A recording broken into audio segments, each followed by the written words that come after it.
Chapter 7, As Long as Grass Grows or Water Runs. This chapter kind of refocuses on the natives, along with the United States' desire for expansion, which the Indians were directly involved in.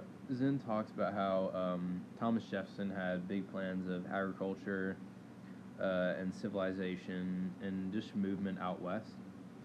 And he often used Andrew Jackson as his right-hand man, which quickly became one of the natives' greatest enemies. Andrew Jackson had a large involvement of the Indian Removal Act, which he often strongly enforced down in Alabama, Georgia, Mississippi, and Florida.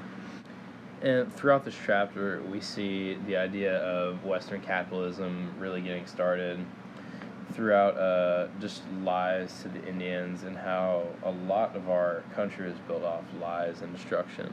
Andrew Jackson's one of the main promises he broke was that all Indians who moved west would be granted land, which actually hence the name of the chapter, As Long as Grass Grows or Water Runs, which was his quote.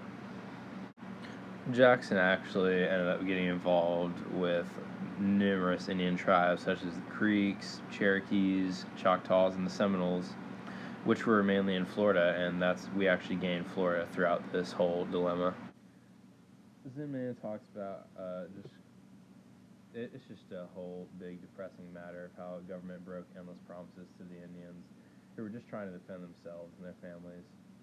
And about in 1838, the whole Indian Removal Act kind of went to a stop with the Cherokees, who were basically the last standing, how they went on the Trail of Tears all the way out west.